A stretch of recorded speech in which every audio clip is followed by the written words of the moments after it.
This is a Honda CB125R which I bought recently, and you'll have seen in a previous video that it's got a bent frame. First thing I'm going to do is just start stripping off these panels. To do that I need to remove the seat, and for now I'm just going to put some stuff on the floor and we'll tidy up later on. And you can see here none of this stuff has been apart, you can just tell. These bolts are really stiff. I'm a bit worried about breaking this tool. If you've got one of these Hondas or another bike that you want to work on, I'd really encourage you to just have a go. So now I've just tried to remove that and it didn't work out, but I can then just come around, see where the bolt is, and then undo another bolt here. So this whole unit just comes off as one piece, and you can see here it's got scratching all along that section. Let's tackle something else. I guess I might as well just come back round here and start removing this side panel. So again, it's just a 5mm bolt, and then removing the other side panel, I just had to pull it upwards and I can remove it out the way. I'm going to undo these 10mm bolts on both sides here. So let's do that first. These bikes are really easy to work on, and what I love about Hondas is they all have very uniform bolts, so you can really interchange the bolts between all of the bikes, and it's just a case of finding all the bolts, taking them out in the right order. And so what this is going to allow us to do is to access the battery, which I want to change so that I can just see if the bike runs. So remove that, and then this whole petrol tank will just lift off like that. And then here you can see that there's the battery cover. Just come up here, and I'm now going to just remove this battery, change it for a charged one, and see if the bike starts. That battery has now been removed from the Honda CB, and coming over here we've got another battery in this bike. So I'm just going to whip off the side panel, and to test it has charge, I've got my technical device here and it has got charge. So let's pull it off. For some reason someone has disconnected that, which is good, so it's kept its charge. I just need to undo this. Someone's already had a fiddle with this because all the bits are loose and the battery wires are not connected. So let's pull that one off, grab that battery. Now you can see here that the bolts are coming out the front, whereas on that bike they were coming out the top. So I'm going to have to switch those around, which I'll do now. Let's try and put this in. So it's a bit of a pain doing this because all the in fact for right now let's just put it there without connecting it properly. Let's just see if anything happens to this clock and if it comes on. So that looks a lot better. So there you go. Let's ride 456 miles from new. Let's see if it starts.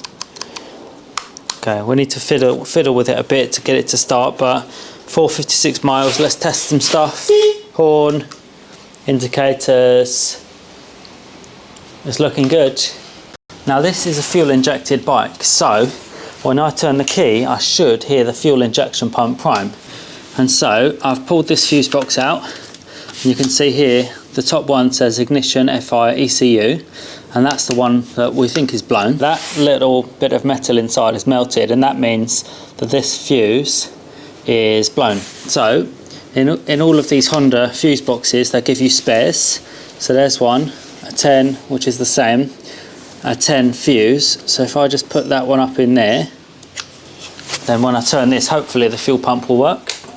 And there you go, you can hear it. So I'm going to prime this a few times, and you can hear the note change where there's petrol being pumped into the system.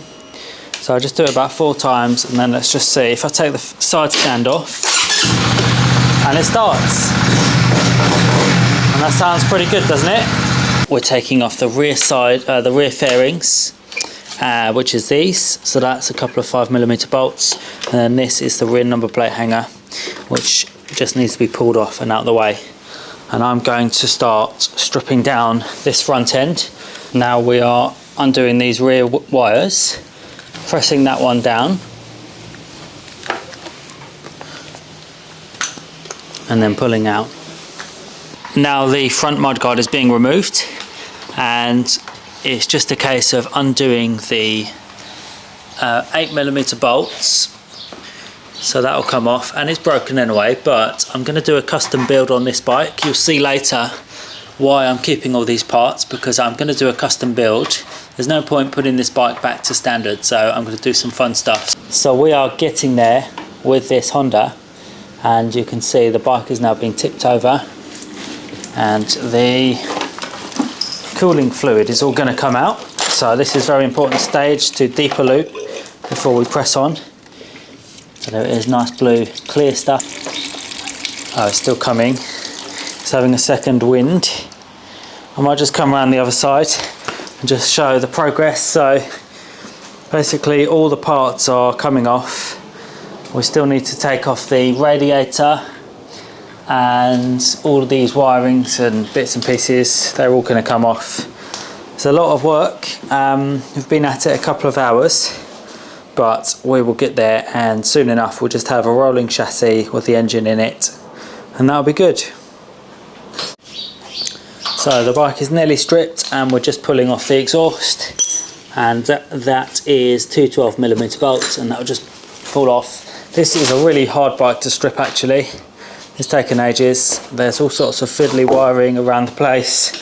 These wires are an absolute nightmare. They're just a massive jumble. Who knows how I'm going to get them all back together again, but I'll get there. It's going to be great. Almost done. Almost. Nearly finished. Now I need to drop the engine out, and I've undone I think everything, but we'll see. And I just need to undo, or just push through these last two bolts. So there's one there, there's one there, and then this part is like the sprocket retainer, and I just have to line it up with the teeth so I can remove that, and then this whole thing I just pull off like that, and that's done. So now I can just pull out this bottom bolt. That one's out, so the engine should just fall down now. So let's see. Yeah, there you go, and that's how you drop an engine out. We will clean this thing up and get it down to a bare frame, and that is going to be a wrap for this video. We have completely stripped down this Honda CB125R, and I've got some big plans for it which you're going to have to stick around. I know it looks crazy to strip it right down, but there is method in my madness, so wait and see for that. So the bike's completely down to a frame with wheels, forks. These forks are bent, the yokes are bent, the front wheel is buckled, but I have got spares, so I'm going to switch all of those out in the next video. All the parts are off, and they're in really nice condition. That's the good thing about working on a really nice low mileage bike like this. This bike has done 450 miles from new. So the engine, for example, absolutely mint condition. Like, once I've washed it a bit, that will be in perfect condition. So amazing. The exhaust is always rusty. They're rusty from the factory. So that will get repainted. The panels are pretty good. They're scratched up, so they're all going to be redone and resorted in another video. There's a few bits of damage around. So like this rear seat got damaged in the accident, but actually I don't mind, because it's a really great excuse just to go to town and completely make this bike crazy. So make sure you stick around for the next video where I'm going to do a full custom build on this. It's going to be like pimp my ride ×2. So anyway, see you there. Thanks for watching. Make sure to hit the subscribe button and like this video if you enjoyed it. Thanks for watching. See you soon. Bye.